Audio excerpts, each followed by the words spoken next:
Hello प्यारे बच्चों, good morning. कैसे हैं आप लोग? आई होप मॉडर्न हिस्ट्री का जो भी पार्ट आप लोग देख रहे हैं वो समझ में आ रहा होगा और समझने में कोई प्रॉब्लम नहीं हो रहा होगा। बहुत इंपॉर्टेंट पार्ट हम लोग डिस्कस कर रहे हैं हिस्ट्री का, क्योंकि इतिहास का जो आधुनिक भारत का भाग है, यहाँ से सबसे ज्यादा एग्जाम में क्वेश्चन बनते हैं। ये सबसे ज्यादा इंपॉर्टेंट है इसलिए, और इसको आप लोगों को बहुत अच्छे से देखना है। जो भी पढ़ाए जा रही चीज इसको ध्यान से देखिएगा।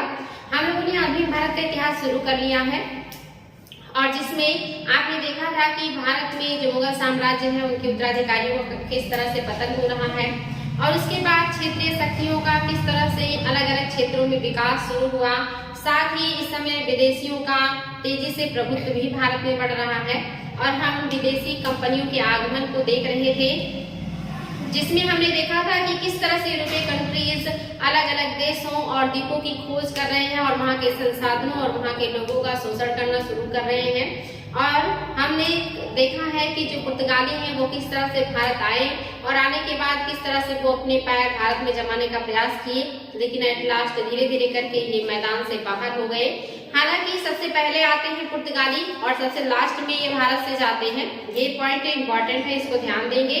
आज हम इसी क्रम में डचों को देखेंगे, जो कि भारत आने वाली कंपनियों में सबसे पहले जो आए हैं वो पुर्तगाली हैं। दूसरे नंबर पे आने वाले जो हैं वो डच हैं। उसके बाद जो आए हैं वो ब्रिटिश हैं। उसके बाद हम डेन को भी देखेंगे, साथ ही फ्रांसीसियों को भी देखेंगे, और लास्ट में जो आए हैं वो स्वीडिश हैं। लेकिन सबसे ज्यादा जो इम्पोर्टेंट है वो हमारे लिए पुर्तगाली और अंग्रेज है। फ्रांसीसी भी इम्पोर्टेंट है, क्योंकि इनका जो लड़ाई है अंग्रेजों के साथ लास्ट तक चला है।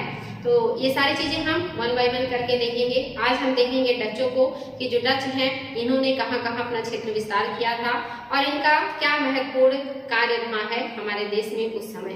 तो चलिए बच्चों, देखते हैं आज की क्लास में क्या है खास।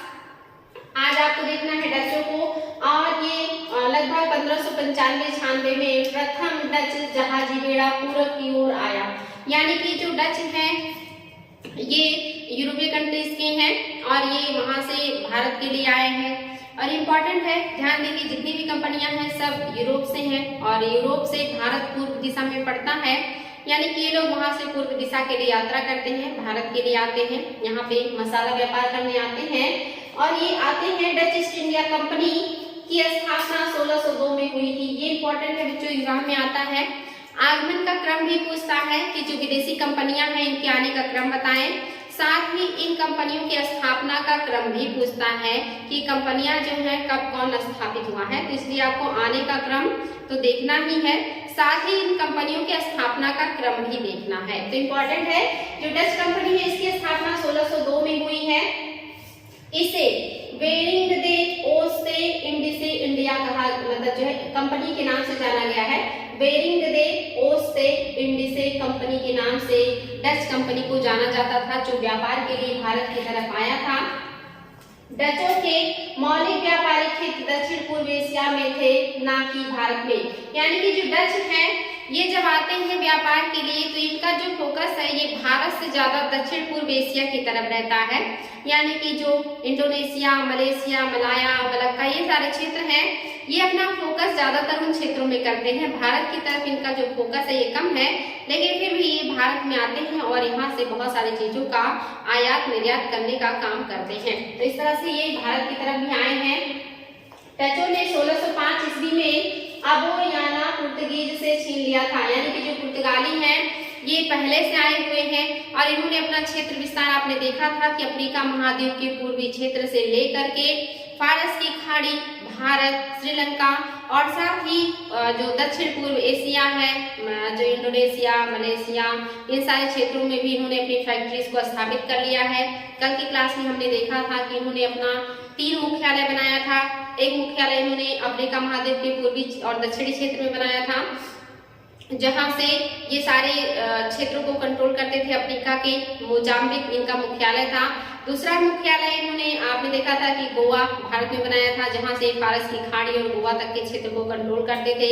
और तीसरा जो इनका मुख्यालय था पुर्तगालियों का, ये था जावा, मलेशिया या मलाया के क्षेत्र में, मलक्का के क्षेत्र में। तो इस तरह से इन्होंने बहुत बड़े क्षेत्र में अपना साम्राज्य विस्तार कर लिया था। और जो डच है जब ये आते हैं तो इन्हें पुर्तगीजियों से लड़ाई करनी होती है या इन्हीं से इनकी प्रतिद्वंदिता होती है, जिसमें इन्होंने पुर्तगालियों को कई जगह शिकस्त दिया और उनके क्षेत्रों पर अधिकार कर लिया था। तो यहाँ पे आप देखेंगे इन्होंने पुर्तगालियों से छीना है उबायाना का क्षेत्र। साथ ही आप देखेंगे 1619 ईस्वी में जकार्ता जो कि इंडोनेशिया में ही है और बैटेविया को जीता, यानी कि इंडोनेशिया क्षेत्र के सारे क्षेत्र हैं जिनको डचों ने पुर्तगालियों से छीना। 1639 में डचों ने गोवा का घेरा डाला लेकिन ये जीत नहीं सके। 1639 में जो गोवा है ये पुर्तगालियों के अधीन था और इसको ये जीतने का प्रयास करते हैं लेकिन पुर्तगालियों से जीत नहीं पाते हैं। गोवा पर पुर्तगालियों का अधिकार बना रहता है और ये लास्ट तक बना रहेगा, लगभग 1961 तक, जब हमारे देश की सरकार इनके खिलाफ एक्शन लेगी और इन्हें गोवा से भगाएगी और उस पर हमारा अधिकार होगा। तीसरा है 1658 ईस्वी में सिलोन के क्षेत्र पर कब्जा जमाया इन्होंने। सिलोन मीन्स है श्रीलंका, जो ये ध्यान देंगे सिलोन द्वीप मतलब कि श्रीलंका के क्षेत्र पर 1658 में डचों का अधिकार हो गया, यानी कि इसके पहले पुर्तगालियों का अधिकार था लेकिन 1658 में डचों ने यहाँ पर अधिकार कर लिया, पुर्तगालियों से छीन लिया सिलोन के क्षेत्र को और 1641 में इन्होंने मलक्का को जीत लिया, यानी कि 1641 में डचों ने पुर्तगालियों से मलक्का को भी छीन लिया। इस तरह से श्रीलंका और मलक्का का जो क्षेत्र है कि पुर्तगालियों से डचों के द्वारा छीन लिया गया। साथ ही आप देखेंगे कि जो फारस की खाड़ी में हॉर्मोज वगैरह है इस पर अंग्रेज अधिकार कर लेंगे, पुर्तगालियों से ये क्षेत्र भी चला जाता है। तो इस तरह धीरे धीरे करके पुर्तगालियों को जो साम्राज्य है वो सिमटने लगता है। अन्य जो विदेशी कंपनियां हैं या जो अन्य यूरोपीय कंपनियां हैं इनके द्वारा इनके साम्राज्य को धीरे धीरे करके कम कर दिया जाता है और उन पर अधिकार कर लिया जाता है। और जो डच हैं ये भारत में कुछ समय तक कार्य तो करते हैं लेकिन आगे चल करके जब इनका सामना अंग्रेजों से होता है तो युद्ध में हार जाने के बाद ये धीरे धीरे करके अपनी कोठियों को अंग्रेजों को बेच देते हैं और दक्षिण पूर्व एशिया में ही ज्यादा दिनों तक सक्रिय रहते हैं। भारत से इनका जो व्यापार है वो धीरे धीरे करके समाप्त हो जाता है। तो इस तरह से इन्होंने अपने आप को विस्तृत या एक तरीके से कि अपना साम्राज्य विस्तार करने का प्रयास किया है। भारत में मछलीपट्टनम 1605 ईस्वी में इन्होंने अपना कारखाना बनाया है। इसके बाद इनका जो कारखाना है 1610 में ये बना है पुलिकट में। तीसरा जो इनका कारखाना है 1616 में सूरत में बना है। इसके बाद इन्होंने बिमलीपट्टनम में 1641 में कारखाना बनाया। आगे चल के इन्होंने जो है करिकल में 1645 में बनाया है। और जो चिंसुरा है ये इंपॉर्टेंट है, एग्जाम में आता है कि चिंसुरा को किसने अपना फैक्ट्री या अड्डा बनाया था, तो ये डचों ने ही बनाया है। कासिम बाजार ये सब आप देख रहे हैं, ये सब बंगाल के क्षेत्र हैं। ये कासिम बाजार, पटना, इन सारे क्षेत्रों में इन्होंने क्या किया है, बालासोर, सब जगह डचों ने अपनी फैक्ट्री धीरे धीरे करके बनाना शुरू कर दिया। यहाँ सब इनकी कोठियां बनने लगी हैं। आगे इन्होंने आगरा और नेगपट्टनम में भी अपना कोठी बनाया और कोच्चि में भी ये लास्ट तक फैल गए, यानी कि इन सारी कोठियों को डचों ने बनाया है। कभी कभी इन कोठियों का क्रम भी पूछ लेता है, तो इसमें जो महत्वपूर्ण है इनका नाम आप याद रखेंगे कि सबसे पहले इन्होंने मसूलीपट्टनम में बनाया, मछलीपट्टनम में ऐसे को मसूलीपट्टनम कहते हैं। और इसके बाद ये धीरे धीरे करके आगे की फैक्ट्रियों का निर्माण करना शुरू कर देते हैं। जो डच है इनके बारे में आता है कि कौन सी वो विदेशी कंपनी थी जो संयुक्त पूंजी पे कार्य कर रहा था, तो ये डच कंपनी है जो संयुक्त पूंजी पे काम कर रहा था। संयुक्त पूंजी मीन्स होता है बच्चों की बहुत सारे लोग मिल करके अपने पैसे को एक जगह इन्वेस्ट करें, या ऐसी कंपनी जिसमें बहुत सारे जो शेयर धारक हैं उनका योगदान हो, यानी कि कई लोग मिल करके अपने पैसे को एक कंपनी में इन्वेस्ट करें, तो इसे कहते हैं संयुक्त पूंजी। यानी कि एक मतलब इसमें किसी एक व्यक्ति का हाथ नहीं होगा, जैसे टाटा है तो टाटा का होगा और रिलायंस है तो रिलायंस का होगा, लेकिन सारे लोग मिल करके कोई एक कंपनी बनाए तो इसे संयुक्त पूंजी की कंपनी कहेंगे। तो जो डच कंपनी है ये संयुक्त पूंजी पे चल रही थी, इसमें बहुत सारे लोगों का जो है पूंजी लगा हुआ था। तो एग्जाम में क्वेश्चन बनता है कि कौन सी विदेशी कंपनी थी जो संयुक्त पूंजी पे कार्य कर रही थी, तो ये डच कंपनी था।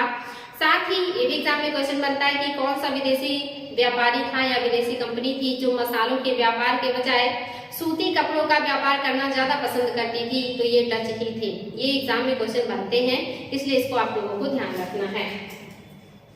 डच व्यापारियों ने गोलकुंडा के शासक से कारखाना स्थापित करने का फरमान भी प्राप्त कर लिया था और गोलकुंडा के शासक को कहा था कि आप हमसे वर्ष में एक बार जो भी आपका कर बनता है वो ले लिया करें, ताकि आपके साम्राज्य में हमें हर रोज हर जगह टैक्स ना देना पड़े और हम बेझिझक या बिना किसी रोक टोक के पूरे साम्राज्य में व्यापार कर सके। तो इस तरह से इन्होंने वहां के शासक को वर्ष में एक ही बार जो भी टैक्स उनका बनता था उसे दे देते थे और इस तरह का फरमान इन्होंने बीजापुर के शासक से, गोलकुंडा के शासक से प्राप्त कर लिया था। ये आगे चलते थे क्या होता है, उन्होंने कोरोमंडल तट पर 1605 ईस्वी में मछलीपट्टनम में एक अस्थायी डच फैक्ट्री स्थापित करी थी। ये पहला इनका फैक्ट्री था जो कोरोमंडल तट में 1605 ईस्वी में मछलीपट्टनम में बनाया गया था। कोरोमंडल तट आप जानते हैं आंध्र प्रदेश और तमिलनाडु का क्षेत्र है, खास करके पूरा तमिलनाडु और आंध्र प्रदेश का नीचे का जो हिस्सा है इसको लेकर के कोरोमंडल तट कहते हैं। और जो आपका केरल का तट है इसे मालाबार तट कहते हैं। तो जो डच है इन्होंने कोरोमंडल तट पर अपनी फैक्ट्री स्थापित करना ज्यादा पसंद किया, या इनकी जो फैक्ट्रियां हैं ये ज्यादातर कोरोमंडल तट पर ही थी, शुरुआत इन्होंने यहीं से किया था। तो ये इंपॉर्टेंट है बच्चों, एग्जाम में भी आता है कि कोरोमंडल तट पर अपनी व्यापारिक जो गतिविधियां हैं वो किसने सक्रिय किया था, तो ये डचों ने किया था, ध्यान देंगे इसको। दूसरी जो डच फैक्ट्री है ये पत्तेपोली में स्थापित की गई, परंतु डच व्यापारियों तथा अधिकारियों पर स्थानीय कुतुबशाही गवर्नरों का व्यवहार बहुत उत्पीड़क उठा, यानी कि यहाँ के जो स्थानीय लोग हैं, जो शासक हैं, जो लोग हैं, ये इनको उतना ज्यादा सपोर्ट नहीं कर रहे थे, जिससे इनको खासा दिक्कतें हो रही थी व्यापार करने में। तो शुरुआती दौर में इनको प्रॉब्लम्स हुई। सीखे कि डचों ने चंद्रगिरी के राजा के साथ समझौता कर लिया और आगे चल करके क्या किया, जो है समझौता करके पुलिकट में एक अन्य फैक्ट्री की स्थापना भी की। आगे चल करके जब इन्होंने देखा कि यहाँ के जो स्थानीय अधिकारी हैं, जो जमींदार हैं, जो शासक हैं, ये हमें डिस्टर्ब कर रहे हैं व्यापार करने के लिए, तो ऐसे में इन्होंने स्वतंत्र व्यापार करने के लिए या अपने आप को स्वतंत्र करने के लिए यहाँ के शासक से समझौता कर लिया और उनसे समझौता करने के बाद उन्होंने अपनी एक और फैक्ट्री बनाई जो कि पुलिकट में बनाया था। ये इंपॉर्टेंट है बच्चों, पुलिकट में डच अपने स्वर्ण पैगोडा भी ढालते थे। ये इंपॉर्टेंट है, स्वर्ण पैगोडा, ये एग्जाम में आता है कि स्वर्ण पैगोडा किस धातु का सिक्का है, तो ये सोने का सिक्का है। कौन ढालते थे, तो इसको डच लोग ढाला करते थे। ये इंपॉर्टेंट है, एग्जाम में आता है कि स्वर्ण पैगोडा जो सिक्का है ये कौन ढलाई करते थे, ये डचों के द्वारा किया जाता था। वेरी वेरी इंपॉर्टेंट बच्चों, ये आप देख रहे होंगे कि दूसरे देश में सिक्के ढालने का अधिकार किसी को नहीं मिलता है, यानी कि जिसका देश है वहीं के लोग सिक्के की ढलाई किया करते हैं। लेकिन यहाँ पर जो डच हैं इनको यहाँ के शासकों से परमिशन मिल गया था कि ठीक है आप अपने सिक्के ढाल सकते हैं, जो कि एक तरीके से ठीक नहीं था, लेकिन फिर भी डचों को यहाँ के शासकों ने परमिशन दे दिया था और डच यहाँ पर अपना खुद का सिक्का ढालते थे जो सोने का होता था, जिसे स्वर्ण पैगोडा कहा जाता था। और कभी कभी सिर्फ पैगोडा ही पूछता है एग्जाम में, तो इसको ध्यान देंगे, डचों के द्वारा ढाला गया सोने का सिक्का है। डचों द्वारा कोरोमंडल के बंदरगाहों में बैंटम और बैटेविया की विशुद्ध प्रकार के बुने हुए वस्त्र निर्यात किए जाते थे, यानी कि यहाँ से लोग सूती वस्त्र का निर्यात किया करते थे। तो ये इंपॉर्टेंट है कि भारत से सूती वस्त्रों को निर्यात का प्रमुख साधन किसने बनाया था या प्रमुख वस्तु किसने बनाया था सूती वस्त्र को, तो ये डचों ने बनाया था। बाकी जो कंपनियां हैं वो ज्यादातर मसाला व्यापार पे फोकस कर रही थी और इनका पूरा ध्यान मसाले पे था, लेकिन डचों ने मसाला व्यापार के बजाय सूती वस्त्र के निर्यात में ज्यादा फायदा देखा और इन्होंने सूती वस्त्र को निर्यात का वस्तु बनाया था। ये इंपॉर्टेंट है बच्चों। आगे है, मछलीपट्टनम से नील का निर्यात किया जाता था।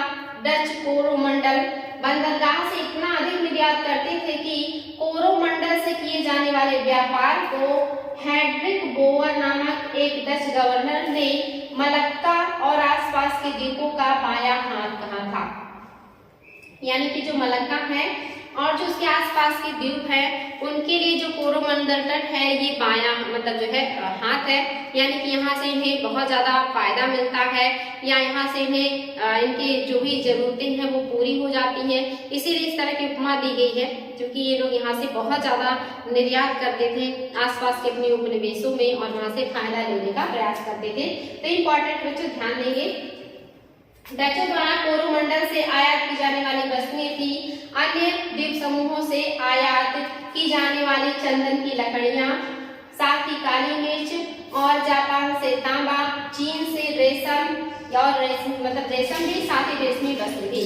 यानी कि निर्यात करने के साथ साथ अन्य देशों से आयात भी करते थे कोरोमंडल तट पर। और उसमें क्या क्या है, तो चंदन की लकड़ियां ये लोग मंगाते थे, साथ ही काली मिर्च भी मंगाते थे, और इसके अलावा ये जापान से तांबा मंगाते थे, चीन से रेशम और रेशम से बने वस्त्र भी मंगाते थे। तो इस तरह से इन सामानों का आयात भी करते थे और फिर उसे अन्य देशों में अन्य जगहों पर निर्यात भी करते थे या यूरोपीय कंट्रीज को निर्यात भी करते थे। तो ये इनके आयात की वस्तुएं हैं। डचों द्वारा सूरत से, ये इंपॉर्टेंट है, जो सूरत जो कि गुजरात का है, यहाँ से नील का जो है और साथ ही जो भड़ौच है, यहाँ से कपड़े का निर्यात किया जाता था। ये दोनों बंदर आप देखेंगे गुजरात का है, सूरत भी और भड़ौच भी। सूरत से ये मूल्यवान नील और भड़ौच से ये कपड़े का निर्यात किया करते थे। इंपॉर्टेंट है बच्चों, एग्जाम में आ सकता है कि जो डच है ये सूरत से किन चीजों का निर्यात करते थे, तो ध्यान देंगे इसको। साथ ही बंगाल में प्रथम डच फैक्ट्री की स्थापना इन्होंने पिपली में किया था। ये ध्यान देंगे कि प्रथम जो डच फैक्ट्री है बंगाल में, ये कहाँ बना था, पिपली में बना था। लेकिन आगे चल करके शीघ्र इन्होंने पिपली को छोड़ करके बालासोर में अन्य फैक्ट्री बनाई। इन्होंने बालासोर में भी अपनी फैक्ट्री बनाई और आगे चल करके इन्होंने और भी फैक्ट्री बनाई। 1653 ईस्वी में इन्होंने हुगली के निकट चिंसुरा में डच फैक्ट्री की स्थापना की थी। ये भी ध्यान देंगे इन्होंने किस तरह से बंगाल में 3 स्थानों पर अपनी फैक्ट्री बनाई है। पहला इन्होंने पिपली में बनाया है, दूसरा इन्होंने बालासोर में बनाया है और आगे चल करके इन्होंने चिंसुरा में भी अपनी फैक्ट्री की स्थापना की थी। एग्जाम में आता है कि चिंसुरा में अपनी फैक्ट्री की स्थापना किसने किया था, तो डेट भी याद रखेंगे कि 1653 में इन्होंने बनाया है चिंसुरा में अपनी फैक्ट्री। लेकिन पहले जो फैक्ट्री है ये पिपली में बनी थी। आगे है इस तरह से इन्होंने अपने पैर जमा लिए वहां पे। इसके बाद उन्होंने कासिम बाजार वहां का बहुत इंपॉर्टेंट क्षेत्र है, और पटना में डचों ने फैक्ट्रियों की स्थापना की। बंगाल में डचों द्वारा निर्यात की जाने वाली प्रमुख वस्तुएं थी, ये ध्यान देंगे बच्चों, सूती कपड़ा, रेशम, सोरा और अफीम। एग्जाम में आता है कि जो बंगाल है या जो बिहार है, इन क्षेत्रों से कौन सी वस्तुओं को जो विदेशी हैं वो निर्यात करते थे या खरीदते थे। तो यहाँ से सूती वस्त्र भी खरीदते थे, सोरा भी खरीदते थे जिससे बारूद बनता है, साथ ही ये अफीम भी खरीदते थे। तो ये 4 चीज आप याद रखेंगे, एग्जाम में बहुत ज्यादा था। सूती कपड़ा, रेशम, सोरा और अफीम, इन्हीं चीजों का यहाँ से डच खरीदारी करके दूसरी जगहों को निर्यात करते थे और उससे मुनाफा प्राप्त करते थे। ये ध्यान देंगे।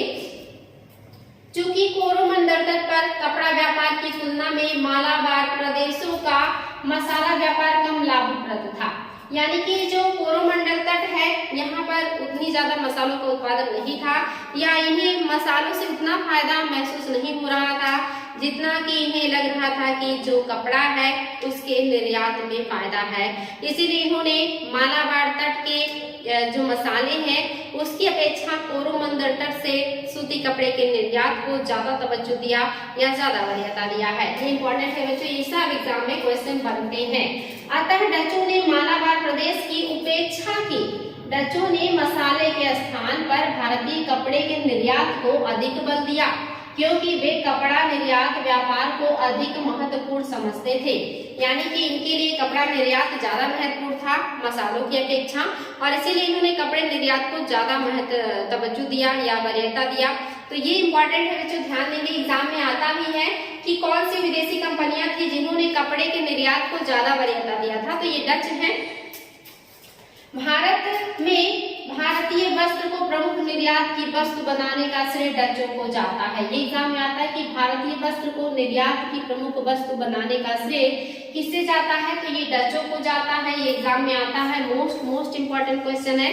साथ ही आपको देखना है कि जो क्रम है, जो विदेशी आए हैं इनका क्रम क्या है और इनकी कंपनियों की स्थापना का क्रम क्या है, साथ ही इनकी कंपनियों का नाम क्या है। ये 2 चीजें तो एग्जाम में बहुत ज्यादा आता है। एक तो इनके आने का क्रम और दूसरा इनकी कंपनी की स्थापना का क्रम। जिसमें महत्वपूर्ण जो 5 है, इसी को बार बार एग्जाम में पूछा जाता है। जिसमें पुर्तगाली है, ये सबसे पहले आए हैं। पुर्तगाल के जो लोग हैं, ये इनकी जो कंपनी है 1492 में बनी है, लेकिन ये भारत में आए कब है? 1498 ईस्वी में भारत में इनका स्थापना हुआ कंपनियों का, या कहिए कि ये एस्टेब्लिश कर पाए अपने व्यापार को। जो डच है, इनकी जो कंपनी बनी है ये 1602 ईस्वी में बनी है और ये 1605 ईस्वी से भारत में व्यापार करना शुरू कर देते हैं। जो अंग्रेज है, इनका जो कंपनी निर्माण है ये 1600 में हुआ है, लेकिन भारत में व्यापार करने की जो इजाजत है वो 1608 में मिला है, जब विलियम हॉकिंस जहांगीर के दरबार में आते हैं और उनसे व्यापार करने की अनुमति मांगते हैं, तब उन्हें जाकर के व्यापार करने की अनुमति मिलती है, जो कि 1608 ईस्वी का टाइम पीरियड है। और नेक्स्ट जो डेनिश है या जो डेन है, इनकी जो कंपनी है 1616 में बनी है। और इसके बाद जो है फ्रांसीसियों की जो कंपनी है 1664 में बनी है और भारत में पहली कंपनी 1667 में स्थापित हुई थी। साथ ही कंपनियों के नाम भी कभी कभी पूछ लेता है। पुर्तगाली कंपनी का तो कोई स्पष्ट नाम नहीं मिलता, लेकिन जो आपकी डच कंपनी है इसको कहा गया है United East India Company of Netherland, या इसी को बेरिंगदे ओस्टे इंडीज कंपनी भी कहा जाता है। यानी कि ये जो डच है ये नीदरलैंड या हॉलैंड के निवासी हैं। ये हॉलैंड, इसी को हॉलैंड भी उस समय कहा जाता था। जो वर्तमान का नीदरलैंड है, इसी को पहले हॉलैंड के नाम से जाना जाता है। और जो डच हैं ये यहीं से आए थे। जो पुर्तगाली हैं ये पुर्तगाल के थे, जो डच है ये हॉलैंड या वर्तमान के नीदरलैंड के थे। अंग्रेज को तो आप जान ही रहे हैं, ये ब्रिटेन या यूनाइटेड किंगडम से संबंधित थे। जो डेनिश है ये डेनमार्क के थे, जो वर्तमान में डेनमार्क है। डेनिश यहीं से आए थे, डेनमार्क। और फ्रांसीसियों को तो आप ये जान ही रहे हैं कि ये फ्रांस के थे। और इसके बाद एक और कंपनी आई थी जिसे कहा गया था स्वीडिश, और जो स्वीडिश थे ये स्वीडन के थे। हालांकि ये ज्यादा दिनों तक नहीं रहे भारत में, या इनका व्यापार बहुत ज्यादा महत्वपूर्ण नहीं है। ये बहुत लास्ट में आए और बहुत कम समय तक रहे। ज्यादातर जो महत्वपूर्ण है वो पुर्तगाली है, डच है, अंग्रेज है, डेनिश है और फ्रांसीसी है। और इसमें सबसे जो महत्वपूर्ण है वो पुर्तगाली है, जो कि शुरुआत इन्होंने ही किया है। साथ ही अंग्रेज हैं जो कि काफी समय तक रहे और इन्होंने ही भारत पर शासन किया। एक लंबे समय तक इनका यहाँ पे अधिकार रहा। फ्रांसीसी जो है या देखेंगे जो है आए सबसे लास्ट में, लेकिन ये 1954 में जो इनके पास उपनिवेश बचे हुए थे भारत में, जैसे कि आप देखेंगे कि जो पुलिकट जो आपका पौंडीचेरी है, पौंडीचेरी, इन क्षेत्रों में ये थे। और बाद में लगभग 1954 में इन्होंने भारत को इसको सौंप दिया था और ये चले गए थे। तो हम जब गणतंत्र हुए उसके 4 साल बाद जो फ्रांसीसी हैं इन्होंने अपने जो बचे हुए उपनिवेश थे इनको भी छोड़ दिया था। सबसे लास्ट में जो पुर्तगाली है ये गए 1961 में, इनके खिलाफ सैन्य कार्रवाई करनी पड़ी, तब जाकर के इन्होंने भारत को छोड़ा था। तो सबसे पहले आए, सबसे लास्ट में गए, और दूसरे नंबर पे जो लास्ट में गए हैं वो फ्रांसीसी आप देख रहे हैं। और तीसरे नंबर पे जो अंग्रेज हैं ये गए थे 10 और बहुत पहले ही चले गए थे, और डेनिश भी चले गए थे। तो इस तरह से बच्चों आपको ये ध्यान देना है कि इनका आने का क्रम, इनकी कंपनी स्थापना का क्रम, साथ ही इनकी कंपनियों का नाम भी कभी कभी पूछ लेता है, खास करके जो अंग्रेजी कंपनी है the governor and company of merchant of London trading in the east Indies. ये नाम पूछ लेता है कि जो ब्रिटिश कंपनी थी उसका नाम क्या था। तो जब स्थापना हुई थी तो इसका नाम क्या है, काफी बड़ा नाम है लेकिन इंपॉर्टेंट है, ध्यान देंगे। इसके बाद फ्रांसीसियों की कंपनी को तो एग्जाम में नहीं पूछता है, लेकिन अगर ये कूट में आ जाए तो इसलिए आपको देख लेना है कि किस कंपनी का क्या नाम था, ताकि आप उसको कूट में मैच कर सके कि पुर्तगालियों की कंपनी का नाम क्या है, ब्रिटिश कंपनी का नाम क्या है और फ्रांसीसी कंपनी का क्या नाम है। तो ये सारी चीजें बच्चों देख लीजिएगा, बहुत इंपॉर्टेंट है। हम छोटे छोटे पार्ट में पढ़ेंगे, नेक्स्ट डे हम नए जो है कंपनी को पढ़ेंगे। आज के लिए इतना ही, थैंक यू।